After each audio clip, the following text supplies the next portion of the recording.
welcome to The Law Works for You with me, Chelsea Galicia, and today we have a really, really special show. It's special because it's bilingual.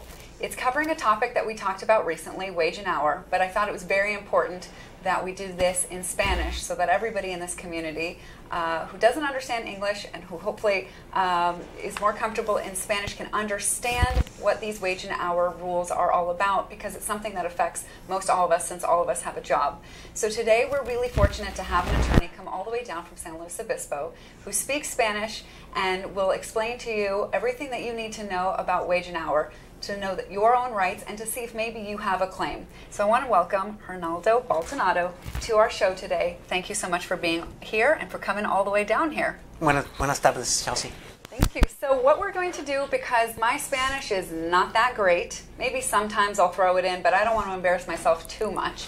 So I'm going to ask the questions in English and he's going to answer them in Spanish. And if I'm able to, I'll follow up in Spanish, but most of the time it'll be English. So it's bilingual. It's not perfect, but I hope this works. And the important part is that you get the information. So I hope that that's what you get out of today's show. So I want to start by asking you, what is a claim for wage and hour? So, Chelsea, un reclamo de sueldos no pagados puede ver con el hecho de que uno trabaja más de 8 horas al día o más de 40 horas a la semana en el estado de California, pero el empleador le paga solamente una tasa regular, no le paga uno tiempo y medio. Por eso uno puede tener un reclamo de lo que se refiere a overtime, ¿verdad? Uno puede tener un reclamo con respecto de que uno no recibe periodos de almuerzo o meal breaks en inglés. Bajo la ley en California uno tiene derecho a recibir un periodo de almuerzo de por lo menos 30 minutos si uno trabaja más de 5 horas, un segundo periodo de almuerzo si uno trabaja más de 10 horas al día. Si uno no recibe ese periodo de almuerzo, uno tiene derecho a recibir una hora extra de pago, ¿verdad? So, si uno, por ejemplo, gana $15 la hora y no recibe, uno trabaja el día corrido, ¿verdad? Todo el día sin un periodo de lonche, es una hora extra que le debe el empleador. Uno puede tener un reclamo de sueldos no pagados si, por ejemplo, uno les pagan el overtime, recibe los periodos de almuerzo, pero uno no recibe periodos de descanso o rest breaks, que son adicional. Y en California uno tiene derecho a recibir un periodo de descanso de por lo menos 10 minutos sin interrupción, libre del trabajo, por cada 4 horas o una fracción mayor. Por ejemplo, si uno trabaja 6 horas y 15 minutos, uno tiene derecho a 2 periodos de descanso pagados. Y en muchos casos los trabajadores en California no reciben todos los periodos de descansos. Uno tal vez podía tener un reclamo de que la compañía o el empleador no le paga todas las horas que uno trabaja. Y le dicen, ok, sabemos que uno llega al trabajo a las 7:45, pero no te vamos a comenzar a pagar hasta las 8 de la mañana. Y yo sé que no queremos pagar overtime, so necesitas terminar el trabajo, pero no solamente vamos a pagar hasta las 5 de la tarde, ¿verdad? Aunque usted se queda ahí hasta las 6 o las 7 de la mañana. Exactamente, sí. El overtime, ¿verdad? El tiempo y medio, sueldos mínimos. En California uno tiene derecho a que le paguen por lo menos el sueldo mínimo por hora, que ahorita creo que es $8.25 la hora, y eso va a subir en julio a $9 la hora, y el próximo año también va a subir otra vez, ¿verdad? Periodos de descanso, periodos de almuerzo. Otra violación es de que uno le paguen en efectivo o con un cheque personal. Y eso no se puede hacer para nada. No se puede hacer en California. Si uno tiene derecho a que le paguen con un talón de cheque, ¿verdad? Que allí refleja todas las horas que uno trabajó, a qué tasa de hora. Por ejemplo, si uno trabajó en la quincena, en 15 días trabajó 40 horas y uno gana $15 la hora, debe decir 40 horas a $15 la hora. Si uno trabajó, por ejemplo, 10 horas de tiempo y medio o de overtime en esa quincena, que le paguen también, ¿verdad?, el tiempo y medio, que sería $22.50.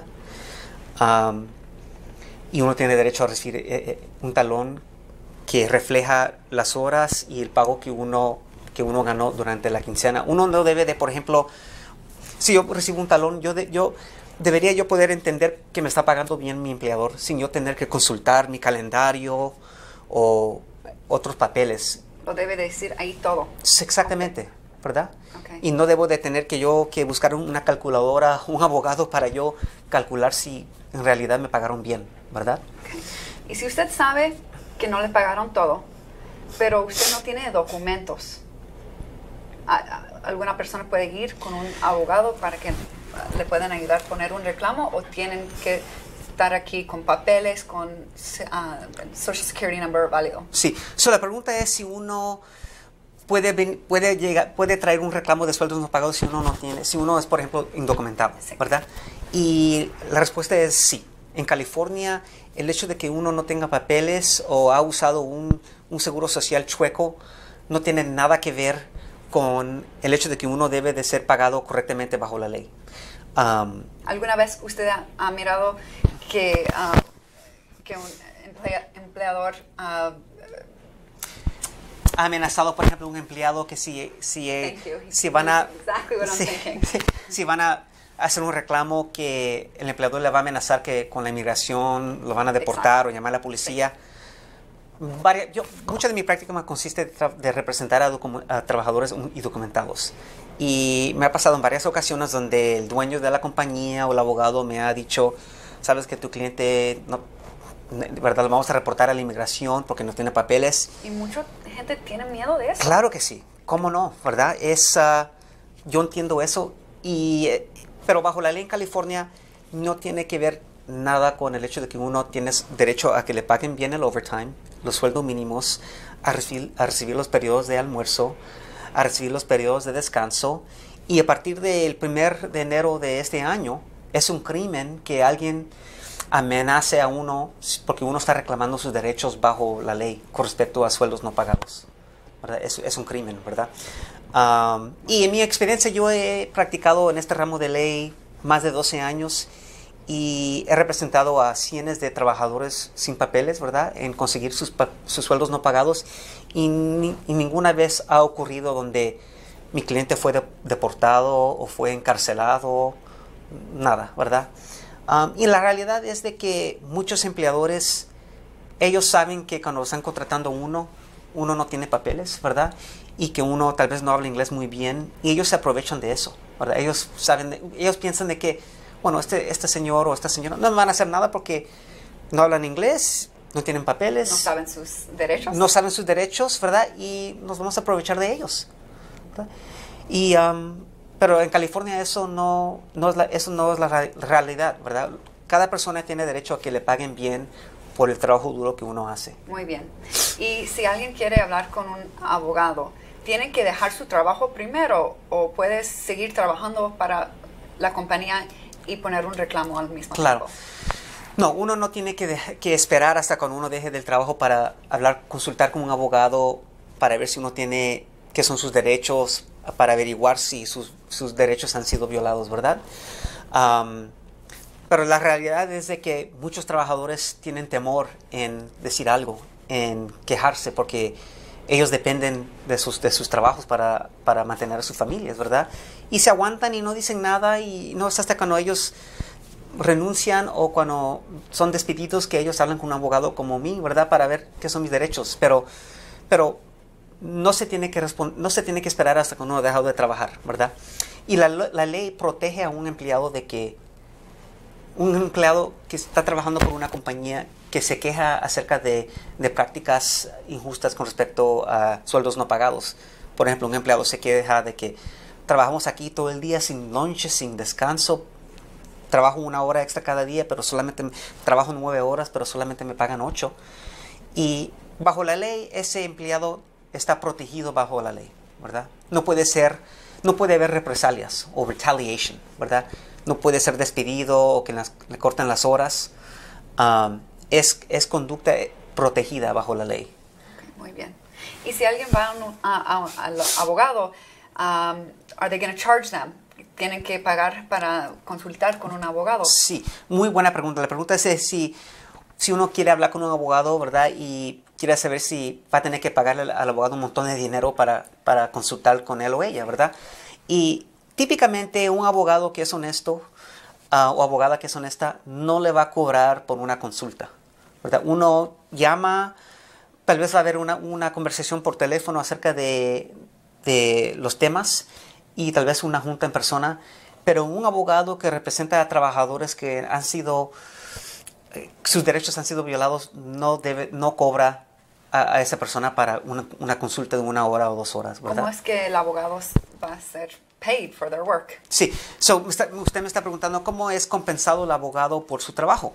Bueno, en mi práctica, mi experiencia es de que alguien me llama a mí, ¿verdad? En la guía de teléfono por el internet o referencia me llaman a mí y me hablan. Trabajé en esta compañía por tantos años y me pagaban straight time o la hora de tasa regular, aunque yo trabajaba más de 8 horas al día, no recibía breaks ni lunches. Yo tenía que usar mi carro para hacer mandados del trabajo y yo nunca me he reembolsado los millajes, ¿verdad? Y tools también. También herramientas, exactamente. Lo que yo hago es, tenemos una consulta por teléfono y si yo estoy interesado en el caso, y eso es gratis, no se paga por eso, tenemos una consulta en persona, 1 o 2 o 3 consultas en persona para hablar de los temas del caso, para hablar de sus experiencias, analizar, por ejemplo, talones de cheques, un manual de empleo, tal vez un calendario donde uno ha sido nota de cuántas horas uno trabajó. Eso es muy importante. Si el empleador no tiene los records, es importante que usted nota cuando está trabajando, Sí. Los breaks, todo. Sí, es muy importante de que uno, ahorita que en el trabajo, que uno toma sus notas, que cuántas horas uno trabajó en el día y si tomó sus lunches, ¿verdad? Después, la pregunta que usted me había hecho de que, ¿verdad? Con una consulta es totalmente gratis y si el abogado decide tomar el caso, el abogado es compensado con un honorario de contingencia. Si el caso no se gana, si no hay una recuperación, no se paga nada al abogado. Y si hay una recuperación en el caso, el abogado toma un porcentaje, ¿verdad? ¿Hay un porcentaje normal? Depende cuándo se arregla o se resuelve el caso. Por ejemplo, si yo tomo el caso y yo no tengo que meter una demanda, pero mando una carta al empleador, ¿verdad? A decir que usted ha violado la ley y usted le debe a mi cliente tanto de miles de dólares, ¿verdad? Y se puede resolver el caso. El porcentaje puede ser de 25 a 30%, ¿verdad? Si yo tengo que meter una demanda con la corte y se tiene que pelear un poco en el litigio y hay trabajo que se tiene que hacer en el caso, preparar papeles para el juez, tomar declaraciones, hacer investigación, el porcentaje es típicamente 33%. Ahora, si el caso no se resuelve hasta mucho tiempo después, apelaciones o digamos entre 2 meses antes de una fecha de juicio, el porcentaje puede ser de 35 o 40%. Depende de qué complejo es el caso, de qué valor es el caso. Depende, pero en todos los tiempos, en todos esos ejemplos, si no hay una recuperación, uno no le debe nada al abogado, ¿verdad? El abogado el honorario es basado con esa contingencia. Y también el empleado no le debe a la compañía por los honorarios, ¿verdad?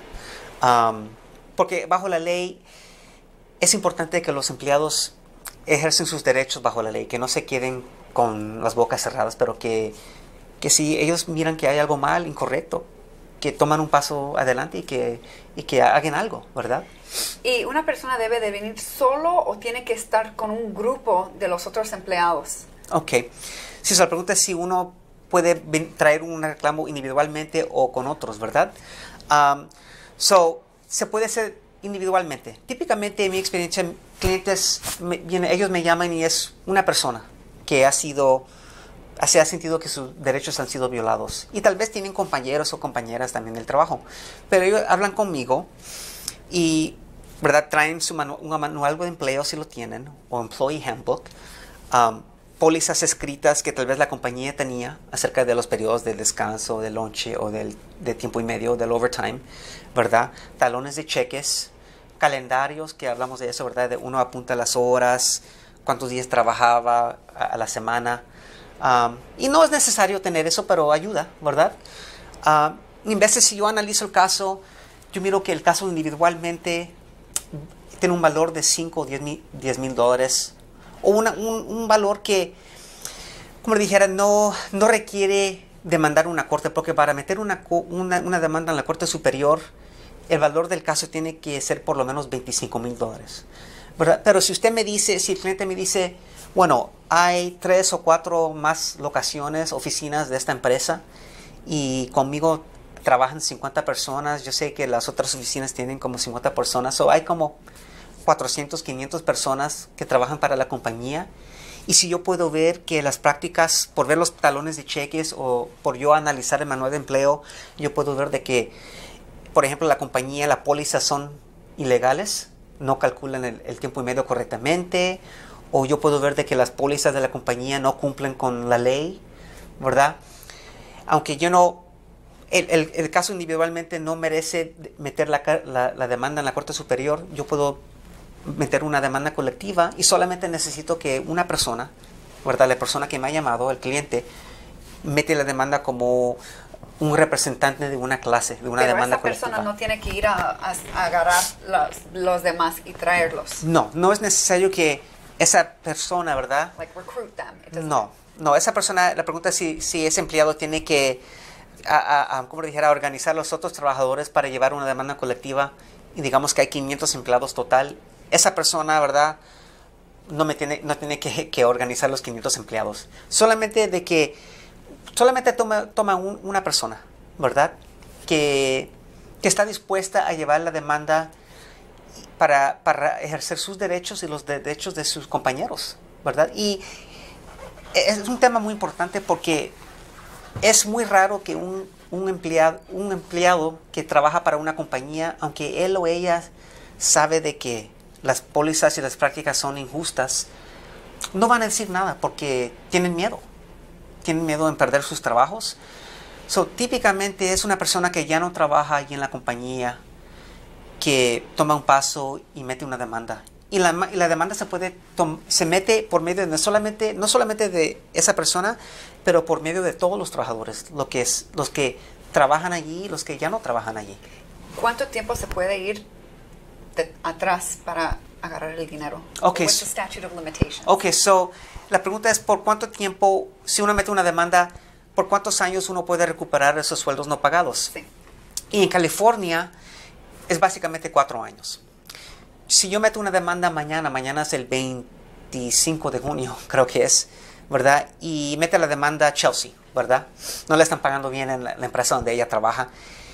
Ella solamente puede recuperar sueldos no pagados desde junio 25 del 2010 para adelante, ¿verdad? Y eso es muy importante porque si uno ha trabajado más de 4 años en una compañía, 5, 6, 10 años, desafortunadamente uno no puede recuperar los sueldos no pagados para todo el periodo. Uno está limitado a los 4 años. Y eso es muy importante porque si uno ha trabajado más de 4 años en una compañía, con cada semana que pasa y uno no ha metido a la demanda, uno pierde, el valor de su caso se hace un poquito más pequeño cada semana, ¿verdad? Es importante consultar con un abogado lo más pronto posible cuando uno sabe o presiente de que no le están pagando a uno bien, ¿verdad? Uno mira, recibe su cheque, analiza el talón de cheque y uno mira que las horas no están correctas. Es muy importante. Okay. ¿Y cuánto tiempo va a durar un caso? Bueno, un caso, eso depende, ¿verdad? Puede durar mucho tiempo. Típicamente un caso individual, si se resuelve rápidamente sin tener que meter una demanda, puede tomar de 3 a 6 meses. En veces más rápido, depende del valor del caso. Si es un caso individual que se mete y se mete una demanda, puede ser de 6 meses a 1 año, año y medio, ¿verdad?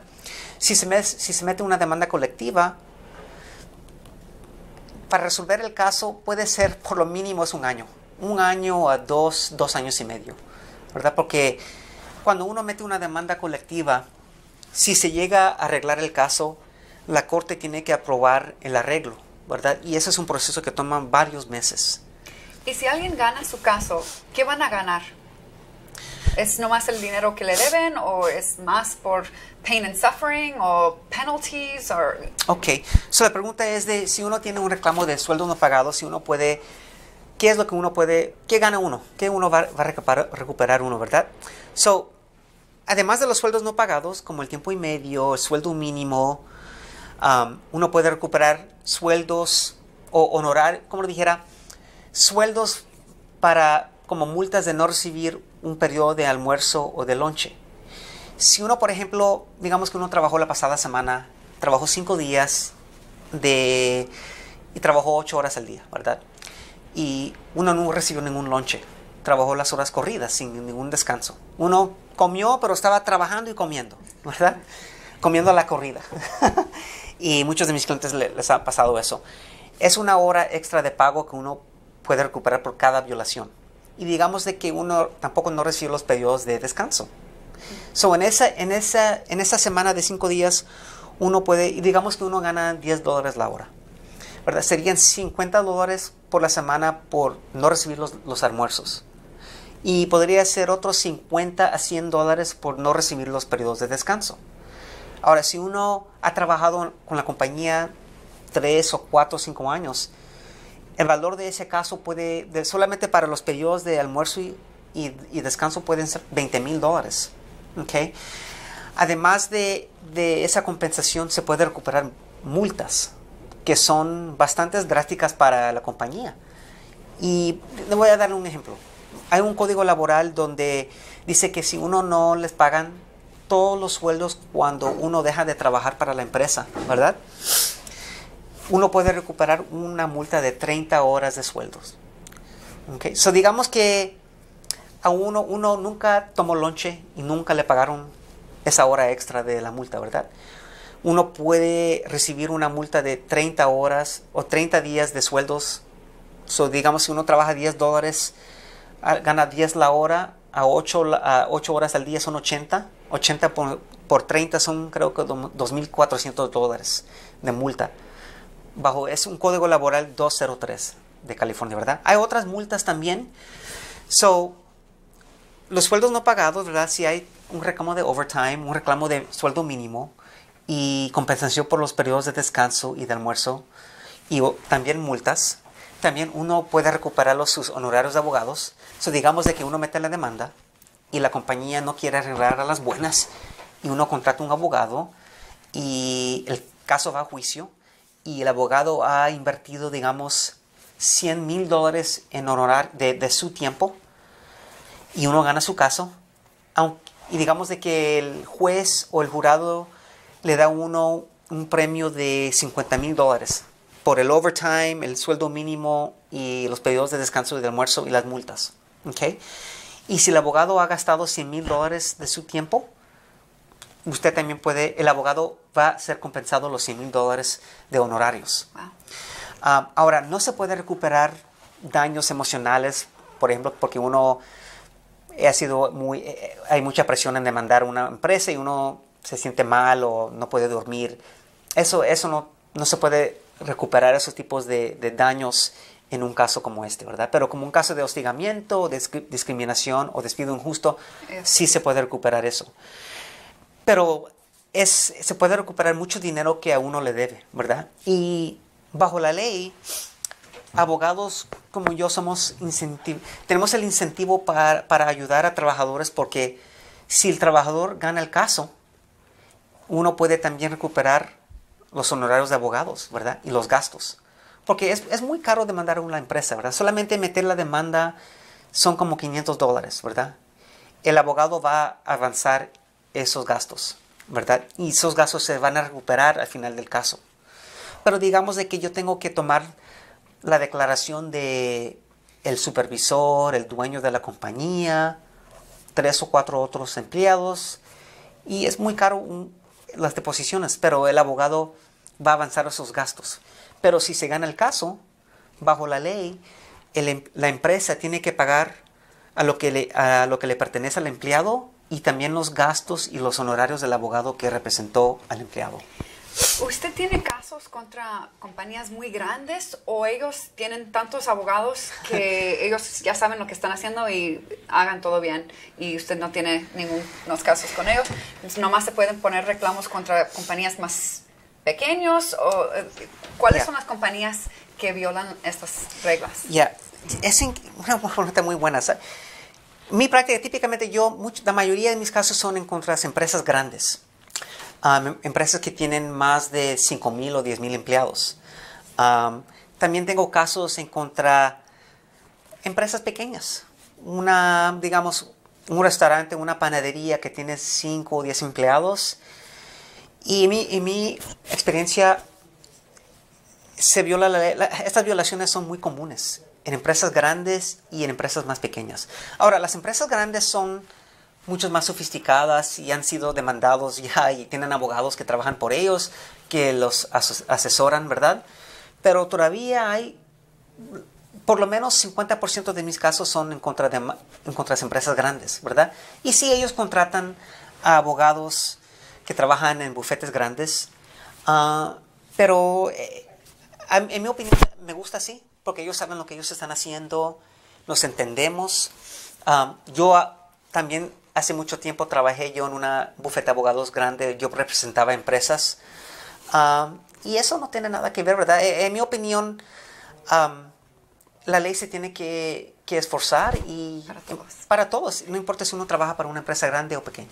¿Usted tiene consejo para alguien que tiene su propia compañía? ¿Cuáles son las mistakes que las compañías chiquitas hacen que le pueden get you in trouble? La pregunta es si uno es un dueño de una empresa pequeña, ¿verdad? Uno tiene 2 o 3 empleados, ¿qué uno debe hacer para protegerse, verdad? Y primeramente debe de ser de que uno tenga un manual de empleo o unas pólizas escritas donde uno le informa a sus empleados, así le vamos a pagar a uno, ¿verdad? Si uno trabaja más de 8 horas a la hora, tiempo y medio, uno tiene estos derechos para almuerzo, para descanso, para protegerse. Tener pólizas escritas es sumamente importante.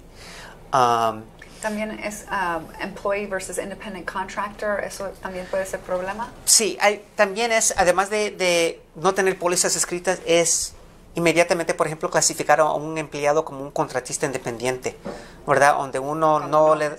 Dígame. Cuando no es. Cuando no es, porque uno controla el modo en cómo ellos desempeñan el trabajo, ¿verdad?